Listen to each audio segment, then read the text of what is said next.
dear student, welcome back to the Math Factor, your ultimate math learner. Today we will cover short notes about the line and angles so that you will get revise of what the formulas we use while solving the questions. So let's get started. Line and angles, जैसा कि आप जानते हैं कि line दो point से बनाया जाता है और हम we can extend it till infinite, but रे एक स्टार्ट पॉइंट होता है और एक दूसरे एंड को मैं इन्फिनाइट तक ले जा सकता हूँ। और एंगल्स क्या होता है? एंगल्स दो रे के कॉमन पॉइंट से जो ट्रेस किया जाता है उससे जो फॉर्म होता है उसे हम क्या बोलते हैं? Angle, right? तो एंगल्स, लाइन एंड एंगल्स में कोई दिक्कत नहीं है। अगर अभी भी डेफिनेशंस में आपको दिक्कत लग रही है तो आप जाइए हमारे प्रीवियस वीडियोस को देखिए, वहाँ पे मैंने सारे डेफिनेशंस को अच्छे से समझा रखे हैं। देखिए जैसे कि दो रे होता है, ठीक है, वन रे ए है और एक कॉमन पॉइंट होता है दूसरे रे का। तो जैसे ही ओ ए रे को आप ओ बी पर लेकर आना चाहेंगे तो जो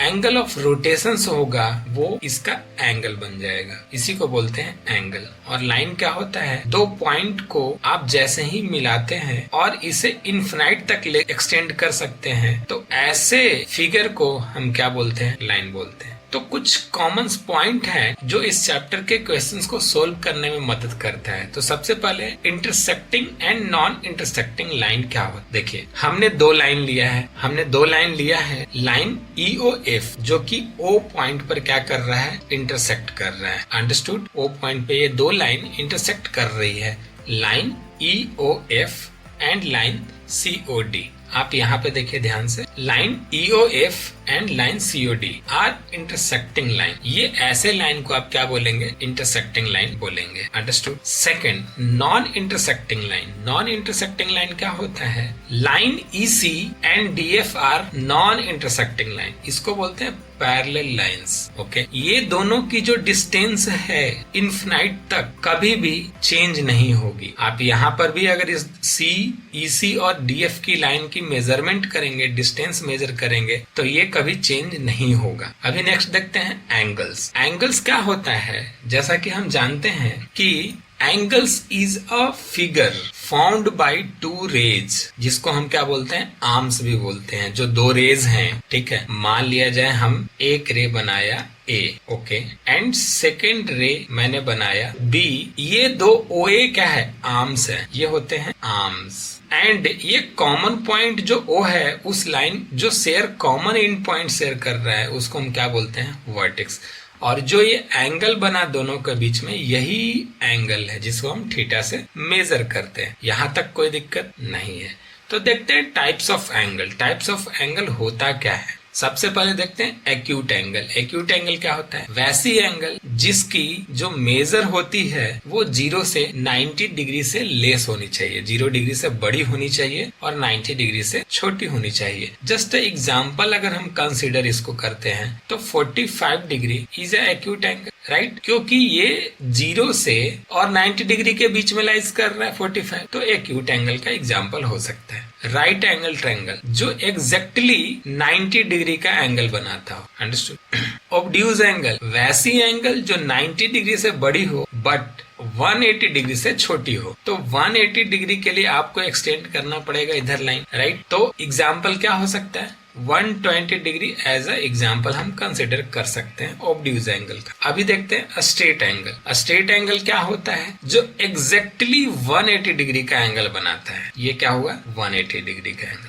अभी देखते हैं next reflex angle. Reflex angle वैसी एंगल जो 180 डिग्री से बड़ी हो बट 360 डिग्री से छोटी हो। तो जस्ट एग्जाम्पल अगर आप कंसिडर करते हैं तो 270 डिग्री आपका एक एग्जाम्पल हो सकता है। नेक्स्ट देखते हैं कॉम्प्लीमेंट्री एंगल। जैसा कि आपने पढ़ा था लास्ट वीडियो में कि कॉम्प्लीमेंट्री एंगल क्या होता है? Sum of two angles is 90 degree. मान लिया जाए आपका एंगल 1 यहाँ पर है, ठीक है, हमारे पास कितने रो है? 2 रो है, 2 एंगल्स बनाए जा रहे हैं, तभी तो हमारे पास 3 रेज हैं, राइट? क्योंकि देखिए फर्स्ट एंगल जो एंगल 1 बना है उसका रेज क्या है? OC है एंड OA है, जो कि एंगल 1 बना रहा है। अंडरस्टूड? एंगल 1 बना रहा है। सिमिलरली आप देखेंगे तो OC और OB जो रेज है उसके कॉमन पॉइंट O है और 2 आर्म्स है जो एंगल 2 बना रहा है, राइट? ये दोनों का सम अगर करते हैं तो ये क्या हो जाएगा? 90 डिग्री। आप जैसा कि आप कंसिडर भी कर सकते हैं, ये 60 डिग्री का हो सकता है और ये 30 डिग्री का भी हो सकता है। अगर आप सम करते हैं 60 प्लस 30 डिग्री, क्या हो जाएगा आपका?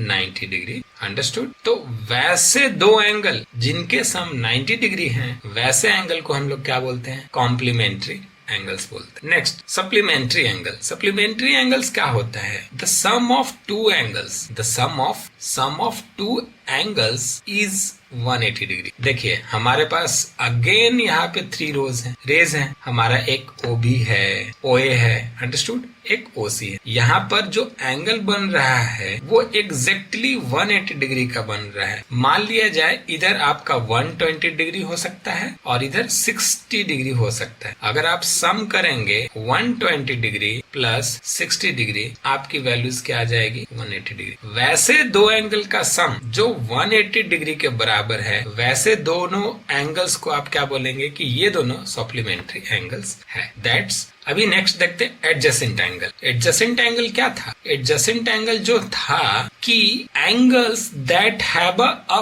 Common vertex. देखिए यहाँ पे कॉमन वर्टेक्स क्या है? कॉमन वर्टेक्स जो है O पर कॉमन वर्टेक्स है, राइट? वर्टेक्स है and common arms are on a different sides. देखिए अभी ये OC के लिए, इस OC लाइन के रे के लिए OB के लिए भी कॉमन है और OA के लिए भी कॉमन है। तो क्या बोल रहा है? Common arms are on a different side. अगर OB के लिए क्या है? OC कॉमन, और OA के लिए क्या है? OC कॉमन है। तो डिफरेंट साइड में OC को इसने कॉमन रखा। अगर कॉमन आर्म्स मिल जाता है तो एंगल 1 जो ये एंगल बन रहा है, ये एंगल, ये क्या कहलाएगी? Adjacent angle. तो यहाँ पे क्या है? 1 and 2 are adjacent angle. Understood? अभी देखते हैं pair of angles. Pair of angles important है। यहाँ से आपको बहुत सारी चीजें सोल्व करने को आएगी। यहाँ से आप बहुत सारे क्वेश्चंस आसानी तरीके से सोल्व कर सकते हैं इसको समझने के बाद। तो पेयर ऑफ एंगल्स की सबसे फर्स्ट चीज है linear pair of angles. Linear pair of angles से समझा क्या जा सकता? लीनियर पेयर ऑफ एंगल्स क्या कहता है? अभी देखिए जस्ट लाइक हमने एक 2 रे लिया, एक OB लिया और OA लिया और OC एक इस पे स्टैंड कर रहा है। इफ अ रे स्टैंड्स ऑन अ लाइन, जब एक रे जो है स्टैंड करता है लाइन के ऊपर, then sum of 2 adjacent angles so formed is 180 degree और वाइस वर्सा। इसका मतलब क्या है कि अगर एक रे स्टैंड कर रही है एक लाइन के ऊपर, तो जो 2 एडजेसेंट एंगल बना, एडजेसेंट एंगल कौन कौन सा बना है? यहाँ एक बना है AOC और दूसरा क्या बना है? COB। अंडरस्टूड? एक एंगल क्या बना? आपका COB। ये एंगल क्या है? ये एंगल आपका, ये एंगल COB है। अंडरस्टूड? और ये एंगल क्या बना है? AOC। तो क्या बोल रहा है? इफ अ रे, एक रे OC है। रे क्या है यहाँ पे? रे है OC। रे क्या है? OC। लाइन क्या है? लाइन अपना AOB है। रे OC स्टैंड कर रहा है किसके ऊपर? लाइन के ऊपर। और क्या बना दे रहा है? 180 डिग्री बना दे रहे। तो 2 एडजेसेंट एंगल हो गया, एक एडजेसेंट एंगल ये हो गया, एक एडजेसेंट एंगल COB हो गया।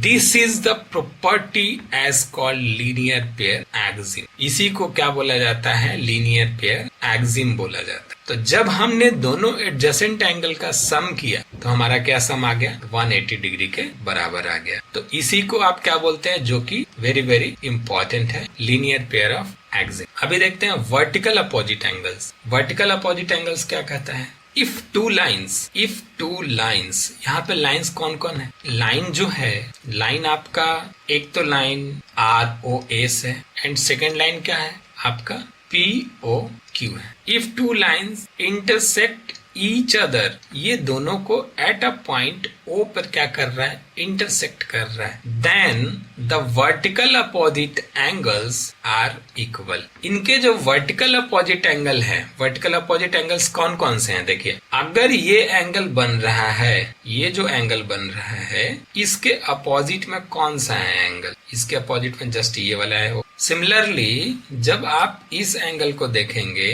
तो इसके अपोजिट कौन है, ये है, राइट। तो एंगल POR, एंगल जो POR है वो SOQ के इक्वल है, यानी कि ये वाली एंगल इसके इक्वल है, राइट। सिमिलरली POS, ये एंगल जो है किसके इक्वल है, ये एंगल। तो ये कब हुआ, वर्टिकल अपोजिट एंगल से। अभी देखते हैं parallel lines of theorem. Parallel lines of theorem क्या कहते हैं कि हमारे पास 3 लाइन है, यहाँ पे हमने लाइन लिया, लाइन कौन कौन सा है, L, M, N, and third line जो है, थर्ड लाइन एक मान लिया जाए K है, लाइन K इंटरसेक्ट कर रही है, intersect line L, M, N, right, at a distinct point PQR. अगर line that are parallel to the given line are called the parallel to each other. अगर वैसी line जो parallel to given line का है तो वो क्या हो सकती है, parallel to each other हो सकती। If line,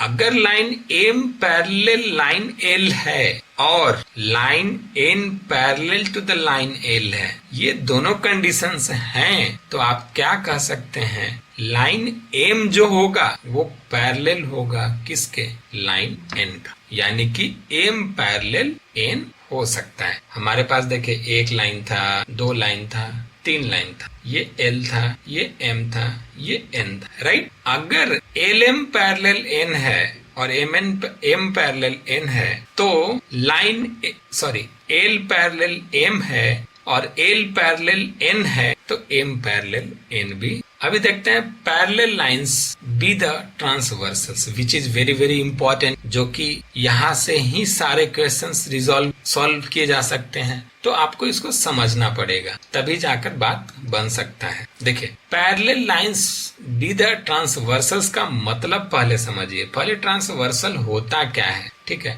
ट्रांसवर्सल देखिए पहले समझिए पैरेलल लाइंस से, पैरेलल लाइन का मीनिंग क्या होता है, देखिए 2 पैरेलल लाइन, एक पैरेलल लाइन है L और एक है M, ये दोनों पैरेलल लाइन है, अंडरस्टूड। L और M पैरेलल लाइन है, इनको एक दूसरा लाइन मान लिया जाए K इंटरसेक्ट कर रही है 2 अलग अलग पॉइंट पर, समझे। यहाँ पे देखिए 2 अलग अलग लाइन पे P और Q पर इंटरसेक्ट कर रही है, तो ऐसे केस को हम क्या बोलते हैं, parallel line with a transversal. तो ट्रांसवर्सल्स का मतलब समझ गए, 2 पैरेलल लाइन को क्या करेगा, कोई तीसरा लाइन इंटरसेक्ट करेगा डिस्टिंक्ट पॉइंट P और Q। देखिए ध्यान से, अ लाइन, एक लाइन कौन सा, T जो लाइन है, सपोज मैंने यहाँ पे लिख दिया फिगर के अनुसार T, that intersect 2 or more lines is called a transversals. More lines कौन कौन है, हमारे पास लाइन A और B है, अंडरस्टूड। तो देखिए एक लाइन A, दूसरा लाइन B और तीसरा लाइन T क्या कर रही है, इंटरसेक्ट कर रही है, कितने, मान लीजिए डिस्टिंक्ट पॉइंट है, एक E है और तीसरा क्या है, एक Q है, अंडरस्टूड। यहाँ तक कोई दिक्कत है, यानी कि इस डिस्टिंक्ट पॉइंट पर क्या हो रहा है, डिवाइड हो रहा है, अंडरस्टूड। तो ऐसे को हम क्या बोलते हैं, ट्रांसवर्सल। अभी सबसे पहले देखते हैं करस्पॉन्डिंग एंगल्स क्या होता है, विच इज वेरी वेरी इंपॉर्टेंट है। अभी इसी के माध्यम से हम क्या बहुत सारे क्वेश्चंस सॉल्व कर सकते। तो देखिए क्या होता है कि करस्पॉन्डिंग एंगल क्या होता है, सबसे पहले very very important, corresponding angle which are formed in a matching corners। अगर parallel lines with the transversals का केस बन रहा है, ठीक है, तो अगर कॉर्नर मैच कर जाएगा तो वो सारे एंगल क्या कहलाएंगे, करस्पॉन्डिंग एंगल कहे जाएंगे। तो करस्पॉन्डिंग एंगल्स जब आप देखेंगे तो एंगल 1 इक्वल टू एंगल 5, तो ये वाली जो एंगल है, एंगल 1 से आपका 5 से करस्पॉन्डिंग होगा, अंडरस्टूड। एंगल 2 से 6 का, इस एंगल 2 से इस एंगल 6 का करस्पॉन्डिंग एंगल बन जाएगा। एंगल 4 से एंगल 8, इस एंगल से ये एंगल बनेगा, अंडरस्टूड।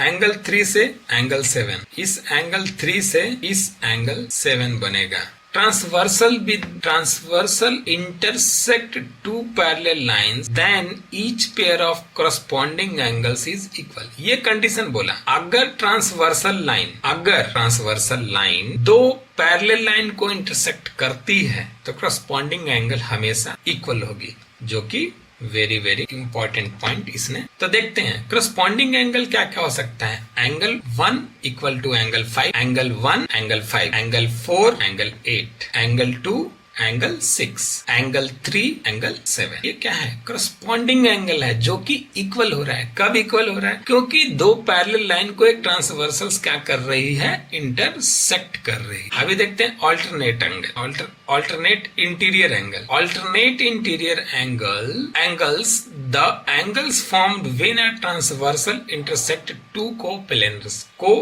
line। तो coplanar lines क्या होती? यहाँ पे देखिए, एक लाइन A है, एक लाइन B है, जो कि ट्रांसवर्सल T इसको इंटरसेक्ट कर रही है। तो कोप्लेनर जब देखेंगे तो आपका एंगल जो 4 होगा वो एंगल 6 के साथ हो जाएगा, ठीक है, क्योंकि ऑल्टरनेट है इंटीरियर एंगल। ऑल्टरनेट, ये इंटीरियर है, ऑल्टरनेट का मतलब जैसे ये कट कर रहा है तो इसके साथ ये और इसके साथ ये, अंडरस्टूड। तो 4 के साथ क्या है? 6, राइट, एंड 3 के साथ क्या है? 5। तो ये ऑल्टरनेट इंटीरियर एंगल होगा, जो कि कैसे बनता है? टू फॉर्म्स कोप्लेनर लाइंस से बनता है। ऑल्टरनेट एक्सटीरियर लाइंस जब देखेगा, alternate exterior angles are formed pairs of angle that are formed on the outer side of two lines but on the opposite side of the transversal, right. Transversal देखिए, transversal क्या आता है? ये 1, ठीक है, तो 1 के साथ 7। अभी ये वाले से ये वाला बनना चाहिए और ये वाले से ये वाला बनना। 2 से लेके 8, 1 से लेके 7 तक। अभी देखिए interior angles on same side of the transversal, same side transversals का। The interior angles on the same side, interior angles on the same side of the transversal are as. Don't forget to subscribe. Don't forget to subscribe. Don't forget to subscribe.